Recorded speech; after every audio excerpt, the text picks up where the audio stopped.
Panglima TNI Laksamana TNI Yudo Margono melakukan rotasi, mutasi, dan promosi 156 perwira tinggi atau pati di lingkungan TNI.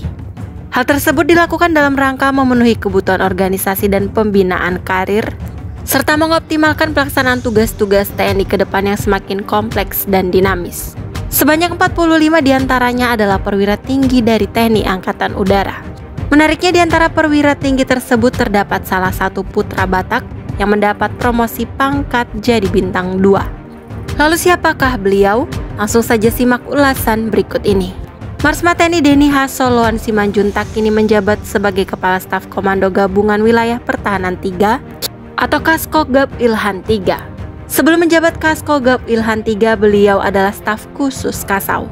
Jabatan baru Marsma Deni Hasoloan ini berdasarkan mutasi Pati TNI dengan surat keputusan Panglima TNI nomor Kep garing 1127 garing 10 Romawi garing 2023 tanggal 2 Oktober 2023 tentang pemberhentian dari dan pengangkatan dalam jabatan di lingkungan Tentara Nasional Indonesia.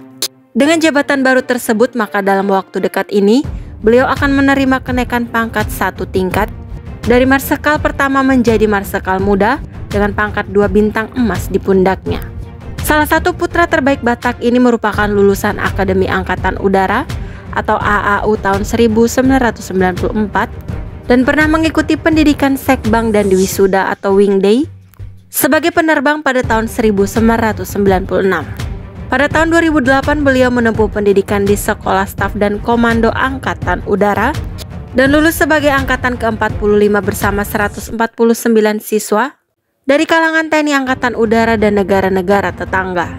Sejumlah jabatan pernah beliau emban, seperti Komandan Skadron Udara 1, Lanut Supadio pada tahun 2011, Kepala Dinas Operasi, Lanut Supadio di tahun 2012, Asisten Operasi Komando Sektor Pertahanan Udara Nasional tahun 2014, Komandan Wing Udara 6 Pangkalan TNI Angkatan Udara Rusmin Nurjadin tahun 2015, Komandan Wing Pendidikan Terbang Lanut Adi Sucipto pada tahun 2017, Komandan Pangkalan TNI Angkatan Udara Johannes Abraham Dimara Merauke tahun 2019, Panglima Komando Sektor Pertahanan Udara Nasional 4 Biak tahun 2020, Komandan Lanut Supadio Pontianak pada tahun 2020, Kepala Staf Komando Operasi Angkatan Udara 1 Jakarta pada tahun 2022, Staf Khusus Kasau pada tahun 2023, dan saat ini menjadi Kaskogab Ilhan 3. Kita ucapkan selamat mengemban tugas baru untuk Marsma TNI Deni Hasoloan Simanjuntak. Semoga amanah, sukses, dan sehat selalu.